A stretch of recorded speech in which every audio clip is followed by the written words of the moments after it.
Quand vous commencez à saisir un mot sur une ligne mais que celui-ci se trouve être trop grand, vous devez sûrement vous en rendre compte que celui-ci s'insère automatiquement sur la ligne suivante.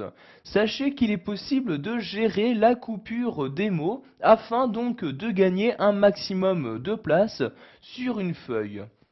Donc, pour activer cette coupure de mots, vous allez vous rendre en haut dans l'onglet Mise en page. Je clique ici sur Mise en page, puis sur l'outil coupure de mots. Donc je clique donc sur cet outil et vous voyez donc par défaut la coupure de mots est désactivée. En effet, aucun est bien coché. Donc vous avez deux modes d'activation, soit le mode automatique ou manuel.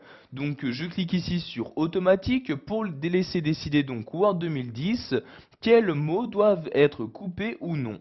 Donc par exemple ici nous allons nous rendre ici tout simplement sur le premier paragraphe et voyez le mot servante a bien été coupé.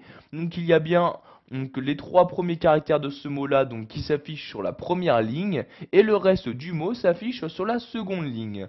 Donc vous voyez si je désactive de nouveau cette coupure de mots, donc je clique ici sur coupure de mots puis sur aucun. Vous pouvez voir que le mot servante apparaît maintenant sur la seconde ligne.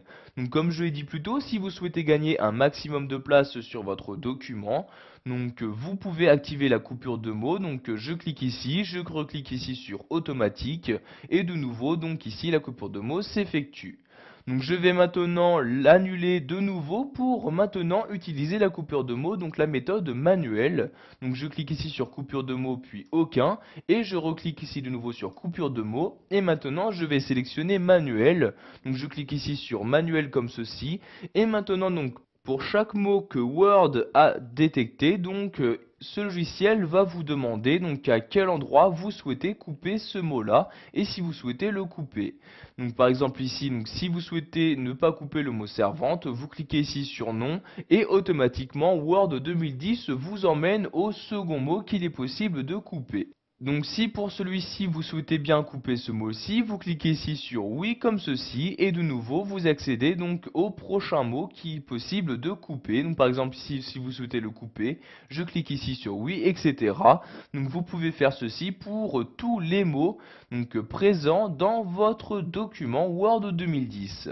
Donc une fois que vous souhaitez arrêter de couper les mots, vous cliquez ici sur annuler et les modifications apportées sur la coupure de vos différents mots ont été enregistrées. Donc par exemple ici pour le mot vestibule, la modification a bien été enregistrée. Pour finir, nous allons voir comment configurer cette coupure de mots. Donc je clique ici sur coupure de mots et je clique ici sur options comme ceci. Donc si vous souhaitez activer par défaut la coupure automatique pour chacun de vos documents, pour chaque document que vous allez créer sous Word 2010, vous cochez ici cette case-là. Si vous souhaitez également effectuer une coupure de mots pour les mots se trouvant en majuscules, vous pouvez également cocher cette case-là. Vous pouvez également gérer la taille de la zone de coupure, qui est par défaut de 0,75 cm, et également limiter ou non le nombre de coupures consécutives. Vous voyez par exemple, par défaut, cette valeur est illimitée. Après avoir changé toutes ces valeurs, vous cliquez ici sur OK pour appliquer vos changements et les modifications s'apportent automatiquement. Donc par exemple ici, la coupure de mots a été effectuée sur tous les mots possibles dans mon document.